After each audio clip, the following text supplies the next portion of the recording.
मैं Anil Thakur, SFI Himachal Pradesh राज्याध्यक्ष। SFI राज्य committee Himachal Pradesh विश्वविद्यालय के अंदर ये जो हिमाचल प्रदेश विश्वविद्यालय और हिमाचल प्रदेश सरकार के द्वारा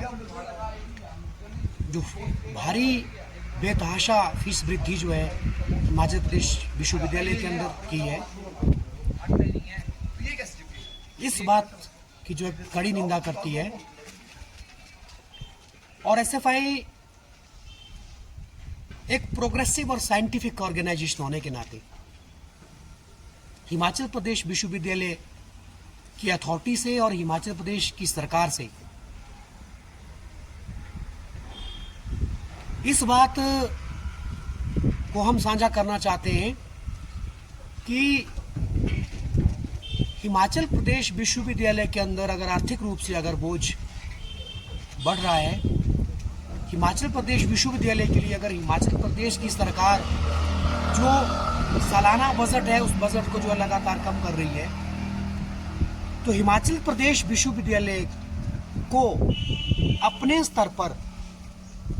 जो उसकी जो फाइनेंसिस जो क्राइसिस है उसको ओवरकम करने के लिए कई सारे स्टेप्स उठाने चाहिए। हमारा मानना ये है हिमाचल प्रदेश विश्वविद्यालय के अंदर अगर आप देखेंगे इवैल्यूएशन के नाम पे बड़े स्तर पर जो है पेपर को इवैल्यूएट करने के लिए उसकी जो है अलग से जो है फीस असिस्टेंट प्रोफेसर और एसोसिएट प्रोफेसर जो लेते हैं। और हम तो ये हमारा मानना ये है कि वो जो जिस तरह से आप नॉन टीचिंग और टीचिंग स्टाफ की सैलरी को कम करने की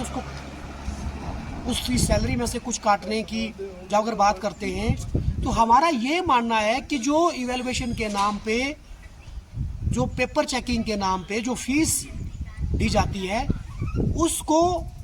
ना दिया जाए, ये एक अल्टरनेटिव हो सकता है।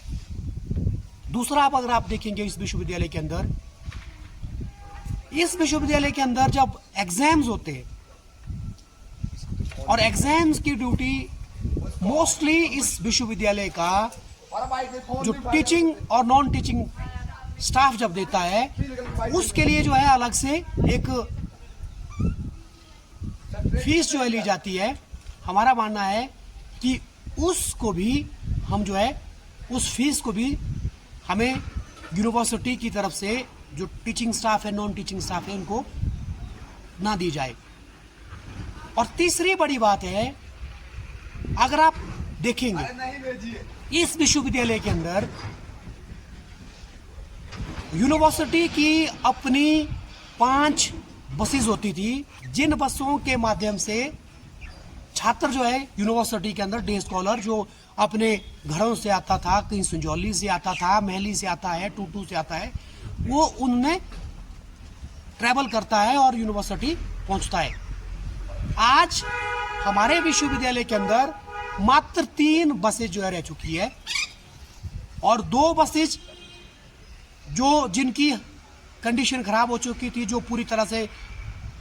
जर्जर हो चुकी थी, उनको जो है डिस्पोज ऑफ करने के बजाय हिमाचल प्रदेश विश्वविद्यालय ने उनको कबाड़ में बेच दिया। और जिसका कुल मिलाकर ये अनुमान है कि लगभग 42-43 जो यूनिवर्सिटी की जो गाड़ियां हैं वो 3 बसों के साथ मिलकर उनको जो है कबाड़ में बेच दिया गया है, जिससे कुछ मात्रा में जो है पैसा भी यूनिवर्सिटी को मिला होगा। हमारा क्या मानना है? हमारा मानना ये है यूनिवर्सिटी अपनी बसेस खरीदने के बजाय एचआरटीसी से कॉन्ट्रैक्ट करके जो है यूनिवर्सिटी के लिए बसें चलाती है। अगर आप 1 महीने का खर्चा अगर आप उसका कैलकुलेट करेंगे, जो बस हिमाचल प्रदेश विश्वविद्यालय के लिए जो एचआरटीसी देती है वो कई लाखों में है। और ये हम सब लोग इस बात को भली भांति जानते हैं कि जब आपको एक नई बस परचेज करनी है, नई बस आपकी 40, 45, 50 लाख के आसपास जो है मिलती है। लेकिन जब आप यूनिवर्सिटी के लिए HRT के साथ एग्रीमेंट करके जब आप बस चलाते हैं तो आप उसके लिए भी पैसा अदा करने। हमारा मानना ये है कि वो जो HRTC से जो आप बस जो परचेज करते हैं, उस पैसा जो आप उस पे इन्वेस्ट कर रहे हैं, उस पैसे को जो आप नई बस को खरीदने में जो इन्वेस्ट करेंगे तो यूनिवर्सिटी की एक अपनी प्रॉपर्टी हो जाएगी और यूनिवर्सिटी की जो फजूल खर्चा है वो जो है कम किए जा सकते हैं। ये हमारा मानना है। इसके अलावा ये जो इस यूनिवर्सिटी के अंदर जो कैग की रिपोर्ट आई है, इस यूनिवर्सिटी में जो असिस्टेंट प्रोफेसर जिनको एसोसिएट किया गया, जो नए जो प्रोफेसरों की रिक्रूटमेंट की गई, जो कैग की रिपोर्ट में भी दर्शाया गया कि लगभग 186 ऐसे प्रोफेसर रिक्रूट हुए हैं जिन्होंने जाली सर्टिफिकेट का इस्तेमाल किया है, जिन्होंने जाली एक्सपीरियंस का इस्तेमाल किया है, जिन्होंने जो है जो उनके रिसर्च पेपर है वो रिसर्च पेपर उनके जब वो भर्ती हो चुके थे उसके बाद उन्होंने जो है वो पब्लिश किए हैं। इसका मतलब ये है कि जो लोग इस यूनिवर्सिटी में जाली तौर पर भर्ती किए गए हैं, फर्जी तौर पर भर्ती किए गए हैं, उनको यूनिवर्सिटी कई महीनों से कई सालों से जो है वेतन दे रही है, लाखों लाख खर्चा जो उन पे हो रहा है, उस पे जांच होनी चाहिए। और जो यूनिवर्सिटी के जो पैसे का दुरुपयोग जो इस यूनिवर्सिटी के अंदर हो रहा है उसको रोका जाना चाहिए। वो भी एक तरह से हमारे यूनिवर्सिटी के आर्थिक रूप से क्राइसिस ले जाने का एक मुख्य कारण है। इसीलिए स्टूडेंट फेडरेशन ऑफ इंडिया इस बात को हिमाचल प्रदेश की आम आवाम के बीच में ले जाना चाहती है कि हिमाचल प्रदेश विश्वविद्यालय इस समय में बहुत क्राइसिस के अंदर है। हिमाचल प्रदेश विश्वविद्यालय की अथॉरिटी और हिमाचल प्रदेश की कांग्रेस की सरकार एक यूनिवर्सिटी के छात्रों के लिए, डे स्कॉलरों के लिए एक नई बस खरीदने के लिए सक्षम नहीं है।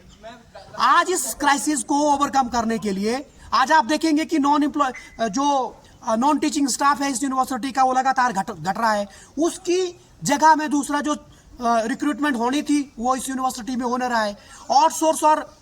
ठेके के आधार पर जो एम्प्लॉयज रखे जा रहे हैं। सब लोग जानते हैं कि इस शहर के अंदर जो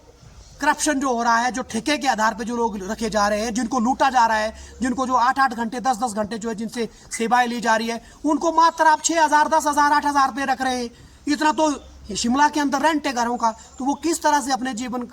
का यापन इस समय पे कर रहे हैं, ये भी बहुत क्राइसिस की बात है। तो इस बात को जो हम